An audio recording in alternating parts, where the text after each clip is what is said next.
बोलिए सियावर रामचंद्र भगवान की जय हो।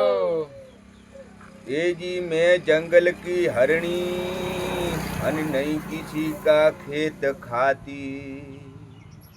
अरे तोड़ खाती तरण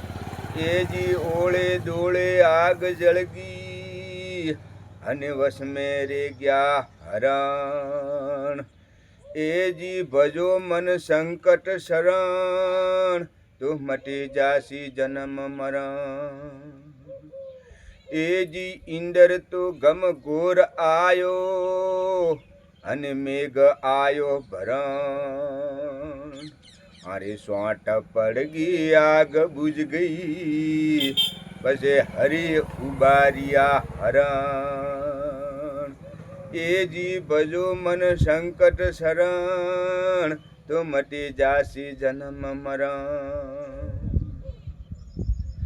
ए जी आयो पण जोण्यो नहीं अने मनुष्य अवतार नो मरण हे जी शेर अनाज ने कारणे ते कोटी बोंध्यो हे करम હવે એક આ સાહેબની સાખી એમ કહેશે કે તમે પણ આયા પણ કે જોણ્યા નહીં અને મનુષ્ય અવતારનો મરમ શેર અનાજને કારણે કે કોટી બોંધ્યો કરમ હવે કરમની વાત કરો તો કોઈ બી જીવ જંતુ પશુ પંખી કોઈ બી આવે એ એનું કરમ લઈને જ આવે બરોબર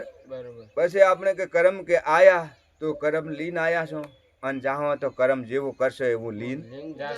બરોબર કે કરમ તો કોઈને કોઈ બંધ છોડતું છે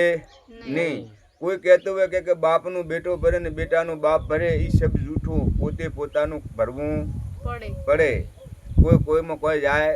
નહીં બરોબર કોઈના લેખની એક આ તો એક લેખની વાત કરો કે એક વાર આ લંકાની અંદર યુદ્ધ થયું ને કોઈ પછી આખું યુદ્ધ જીતી અને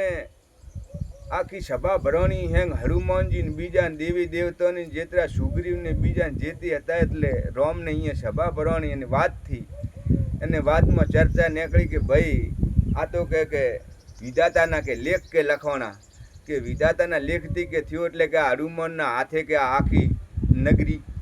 બળી એટલે હનુમાનજીને એકદમ કાળ કરુદાયો એટલે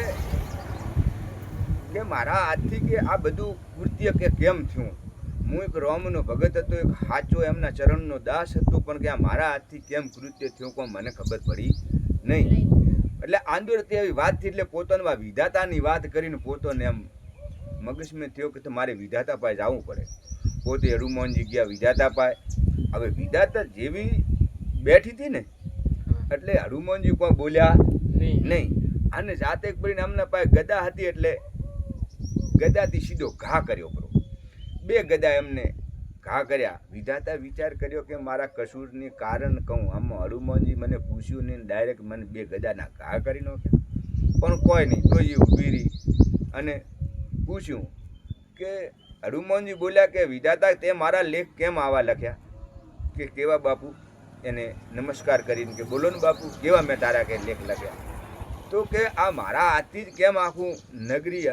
લંકા કેમ જળાવણી પડી તો એ વાત બાપુ તમારી બરોબર કે જો કદાચ મેં તમારા તો લેખ લખ્યા બરોબર પણ કે જો તમે જ હવે તમારા મોઢે એક વાત છે કે જો મેં તમારા લખ્યા પણ કે તમે આ મને બે ગદા મારી આના લેખ કને લખ્યા એ મને કે જવાબ આપો કેમ કે જો વિધાતાની વાત કરો તો કે વિધાતા તો કે આપણા કે હેંગોના હવના કે લેખ લખે છે બરોબર પણ તો આ ગદા મારી આ વિધાતા હનુમાનને એમ પૂછ્યું કે તમે આ બે ગદા મને મારી આના લેખ મને કેને લખ્યા એ મને કહો એટલે હનુમાને વિચાર કર્યો કે મારી બેટી આ વાત તો કોક અટપટી છે બરોબર એટલે પણ લેખની વાત કરો એ બધું હેંગ સમજ્યા જેવું છે કેમ કે લેખમાં માણસ કે મેઘ ન મારે પણ લેખ તો કોઈને કરમ નહીં છોડતું લેખમાં તો જે લખાયેલું હોય ને એ ભાગ્યમાં બોન વો મળ્યા કરે ગુરુ મહારાજ કીધું કે તું ફળની આશા છોડ તું તારું કરમ કર્યા કર બોલીએ સદગુરુ મહારાજ કી જય હો। તમને આ વિડીયો પસંદ આવ્યો હોય લાઈક કરજો, શેર કરજો, સબસ્ક્રાઇબ કરજો। બોલો જય બાબારી જય હો।